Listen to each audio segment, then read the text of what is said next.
Bonjour à tous, j'espère que vous allez bien. Titou et moi, on va très bien. Ça va Titi? Oh oui, ça va très bien. Oh oui.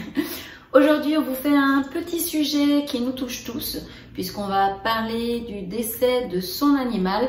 En fait, on va parler plus particulièrement du décès de l'animal d'un proche et comment réagir.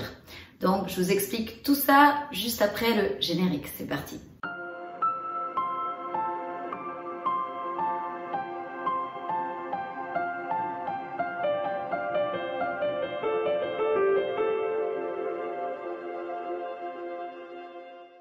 Alors pour continuer l'explication, je suis abonnée à pas mal de groupes sur Facebook et donc il m'arrive régulièrement de voir des petites notes où les personnes disent écoutez, je vais quitter le groupe puisque mon chien vient de décéder ou mon chien vient de décéder, je suis anéantie. Voilà, et donc quand on a ce genre de poste, eh bien nous on est là derrière et bien évidemment qu'on va mettre des mots de soutien et qu'on va voilà, essayer de remonter le moral à cette personne en lui disant des belles choses et en la réconfortant comme on peut. Donc on va parler un petit peu de ça puisque c'est un sujet un peu délicat et on n'a pas forcément les mots. Et moi je suis sur des groupes, donc ça veut dire que tout le monde considère les animaux comme quelque chose de précieux, mais c'est pas toujours le cas dans notre entourage et parfois les personnes peuvent mal réagir et considérer notre animal comme un simple animal entre guillemets et ne comprennent pas forcément notre peine. Donc on va parler un petit peu de tout ça. Avant de continuer, pensez à mettre des beaux pouces bleus en dessous de cette vidéo si elle vous a aidé. Pensez bien également à la partager si elle peut aider d'autres personnes. N'hésitez pas à vous abonner pour ceux qui ne le sont pas encore et à activer les notifications pour ne louper aucune vidéo. On continue.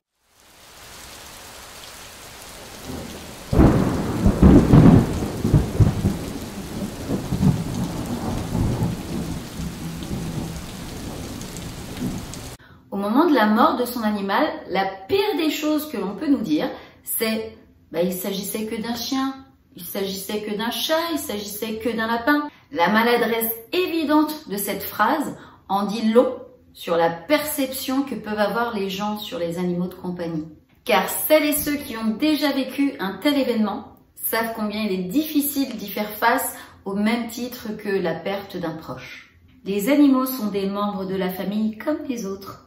Alors non, nos animaux ne sont pas juste des chiens, des chats, des lapins, etc. Toute personne non maltraitante, bien sûr, qui a déjà possédé un animal sait qu'ils sont bien plus que ça. Ils partagent notre quotidien, ils partagent nos vacances, ils partagent nos joies, nos peines, nos chagrins, nos amours, nos moments d'angoisse et tellement de choses de la vie. La perte d'un amour inconditionnel. Quand on y pense, ce contact permanent est unique. À part quelques personnes proches de votre famille, il va y avoir très peu de monde avec qui vous allez partager autant de moments. La perte de toutes les petites habitudes que l'on a pu prendre avec lui, comme le nourrir, aller se balader, qu'il dorme avec vous, que vous jouiez avec lui, lui faire des câlins, c'est très très dur d'appréhender tout ça. Il est dur d'appréhender la perte d'un amour inconditionnel tout simplement. Il nous offre aussi des choses que les humains donnent très rarement, comme, je vous le disais, cet amour inconditionnel et sans borne. En somme, il représente une forme de stabilité émotionnelle très importante qui nous permet de supporter le quotidien. Selon une étude britannique, c'est justement pour cette raison que la perte d'un animal est aussi, voire parfois, plus douloureuse que la perte d'une autre connaissance humaine. Les sentiments inconditionnels et constants sont parfois plus difficiles à trouver chez les humains malheureusement. Ce qui explique pourquoi de nombreuses personnes avouent aussi, avec une pointe de culpabilité quand même, avoir eu plus de mal avec le décès de leur animal plutôt que celui d'un proche. Ce qu'il faut savoir, c'est que pour les personnes seules ou les personnes malades ou anxieuses ou dépressives, eh bien, l'animal représente un lien social pour eux. Pour eux, on prend la place de leurs parents. Si vous dites à quelqu'un qui vient de perdre un compagnon, mais vas-y, reprends un autre animal, tu verras, ça te consolera. Cette façon de faire, c'est nier la personnalité de son compagnon justement qui le rendait si unique. De plus, on les éduque, on les nourrit, on les soigne, on joue avec eux entre autres. Nous sommes responsables de leur bien-être et eux sont les témoins de notre vie, autant que nous sommes les témoins de leur vie. De quoi créer des liens très solides, voire parfois plus forts que certains humains peuvent se créer entre eux, qui s'apparentent souvent à un lien parent-enfant. D'où le fait que certaines personnes pleurent pour le décès de leur animal. Dans tous les cas, vous devez garder en tête et ne jamais oublier qu'il s'agit d'un processus intime qui est propre à chacun. Et quel que soit le degré de la douleur, eh bien sachez que cette douleur est légitime. Eh bien écoutez, on en a fini pour cette vidéo.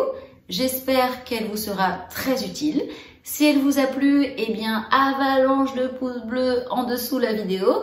N'hésitez pas à vous abonner à la chaîne pour ceux qui ne le sont pas encore et à activer les notifications, c'est la petite cloche pour ne louper aucune vidéo.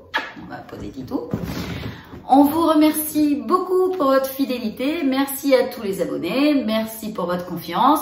Je vous fais des gros bisous et je vous dis à très vite pour une prochaine vidéo. Bisous, bye bye. La petite balle. La petite balle qui fait de la lumière. Ah, qu'est-ce qu'elle est bien cette petite balle. Ah, Tito, il l'aime bien. Hein. Ah, si, elle l'aime bien. Mais par contre, il n'a pas le droit de la manger parce que dedans, il y a un liquide. Un liquide comme dans le tapis de fraîcheur. Comme également dans ça aussi. Ça aussi, il faut pas qu'il le mange. Parce que là-dedans aussi, il y a un liquide qui est pas terrible. Titi, c'est maman qui prend la balle. T'as pas le droit de la manger. Ah non, mange pas cette balle. Attention, 1, 2, 3.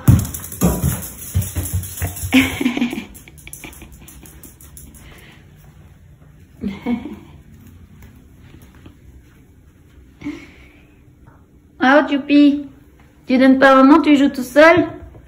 Tu joues tout seul? Tu donnes pas à maman? Alors, c'est une balle, je vous montre quand même. C'est une balle Reine des Neiges. Et voilà. Alors, en fait, j'étais à la caisse de Action. Donc, je réglais mes petits achats. Et puis, j'ai vu des garçons qui jouaient, des petits garçons de 7-8 ans qui lançaient des balles. Et les balles, elles faisaient de la lumière. Et donc, bah voilà, je suis partie de la caisse et j'ai été voir, j'ai dit ça plairait trop à Tito. Et après, j'ai vu que c'était au rayon des jouets, c'était la Reine des Neiges. Mais c'est pas grave, on s'en fiche. Voilà, parce qu'ils font pas ça pour les chiens. Alors que ça marche, ça, la lumière sur les chiens. Voilà une idée de jouet. Si je donne des idées de jouets et qu'il y en a qui le font, je veux ma petite commission. Hein. Parce que c'est moi qui ai eu l'idée quand même. Ah Titi, et par contre dedans, faut attention le liquide, hein, faut pas qu'il la mange. Ah, elle est toute dégueulasse. Elle est pleine de bave. Et voilà. Allez, fin de vidéo.